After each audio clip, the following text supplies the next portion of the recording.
ខ្ញុំតែងតែឮ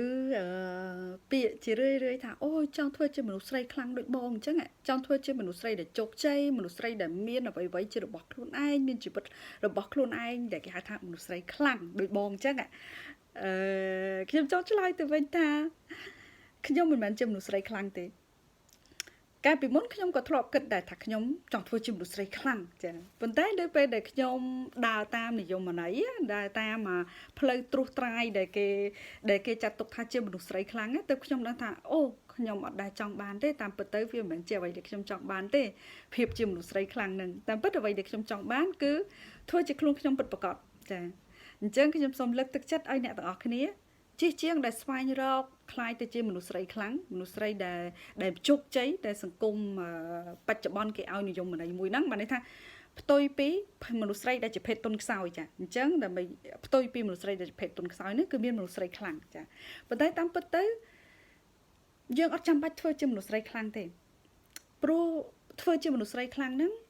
វាគ្រាន់តែជារបៀបមួយដែលយើងធ្វើផ្ទុយពីសង្គមចាស់ដែលសង្គមមួយពីមុនហ្នឹង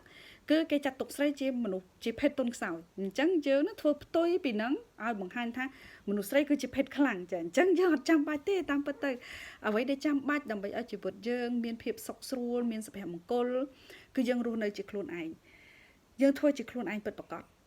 អាហ្នឹងហើយដែលចាំបាច់សម្រាប់យើងធ្វើឲ្យយើងមានសុភមង្គលក្នុងចិត្តហើយអ្នកដែលរស់នៅជាមួយយើងហ្នឹងក៏មានសុភមង្គលជាមួយយើងដែរបើមិនជាយើង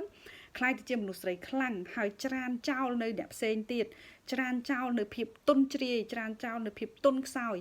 បានន័យថាយើងនឹងរស់នៅតែជាមួយផ្នែកមួយរបស់យើងដែលខ្លាំងតែពិតមនុស្សយើងម្នាក់ៗគឺវាមានគ្រប់ភាពខុសៗគ្នានៅក្នុងជីវិតរបស់យើងម្នាក់យើងមានទាំងភាពទុនជ្រាយយើងមានទាំងភាពទុនខ្សោយយើងមានទាំងភាពខ្លាំងណាយើងមានទាំងការភ័យខ្លាចយើងមានទាំងសេចក្តីក្លាហានយើងមានទាំងភាពខឹងច្រឡោតយើងមានទាំងភាពស្ងប់ស្ងៀមអីគ្រប់យ៉ាងទាំងអស់ដែលជាយើងមួយទាំងមូលអញ្ចឹងបើសិនជាយើងបដិសេធភាពទុនខ្សោយហើយយើងប្រឹងបង្ហាញតែភាពខ្លាំងបានន័យថាយើងបាត់បង់ផ្នែកណាមួយដែលជាយើងហើយដូច្នេះអ្វីដែលជាយើងពិតប្រាកដគឺយើងត្រូវរស់នៅដោយមានភាពសុខដុមរមនាជាមួយនឹងគ្រប់ផ្នែកទាំងអស់របស់យើងទាំងភាពទុនជ្រាយរបស់យើងទាំងភាពទុនខ្សោយរបស់យើងទាំងភាពខ្លាំងរបស់យើងទាំងភាពភ័យខ្លាចរបស់យើងទាំងសេចក្តីបារម្ភរបស់យើងទាំងសេចក្តីក្លាហានរបស់យើងទាំងកម្លាំងចិត្តទាំងជំនឿចិត្តចាអ្វីទាំងអស់ដែលមាននៅក្នុងខ្លួនយើងហ្នឹងពេលដែលវាសុខដុមរមនាជាមួយគ្នាយើងនឹងរស់នៅជាខ្លួនឯងពិតប្រាកដហើយយើងនឹងមានសុភមង្គលនៅក្នុងចិត្តរបស់យើង